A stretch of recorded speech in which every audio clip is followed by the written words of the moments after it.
A century ago, the Tualatin Valley was a complex ecosystem of meandering streams and floodplains. But as population grew and urbanization occurred, streams were channelized, wetlands were drained, plant and animal life suffered, and water quality did too. Over the last decade, the Tree for All partners have restored more than 100 miles of the Tualatin River and its tributaries.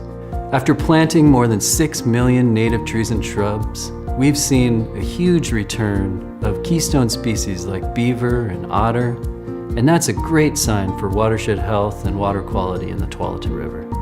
It means what we're doing is working.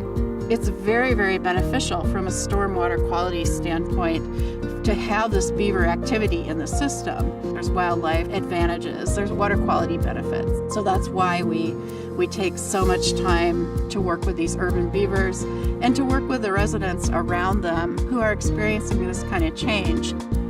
The water sometimes causes conflicts with trails, with roads and culverts, and so we have to adapt and learn to work with beaver and develop strategies for managing and mitigating the changes that they bring to the landscape.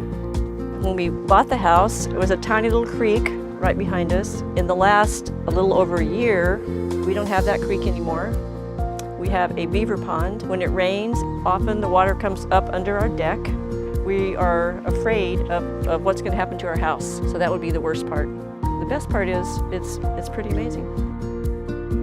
We really need to listen to our neighbors and make sure we understand what their concerns are. And we may actually modify components of our restoration plan because we want to be good neighbors and we want our neighbors to embrace the work that we're doing. We need as many organizations, homeowners, and volunteers as possible to restore this area. These floodplain habitats are extremely important, and we need to protect them, and we need to restore and bring more of them into a more natural state, especially for floodwater control and clean water.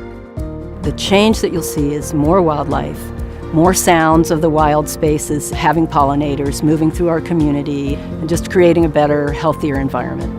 What's happening in Washington County is not an accident. We've got an incredible effort of all different organizations working together for one thing, and that is to work with Mother Nature. But we're all doing that with the understanding that those benefits to each and every one of us are far, far greater. And it's not just to us, it's to the future generations.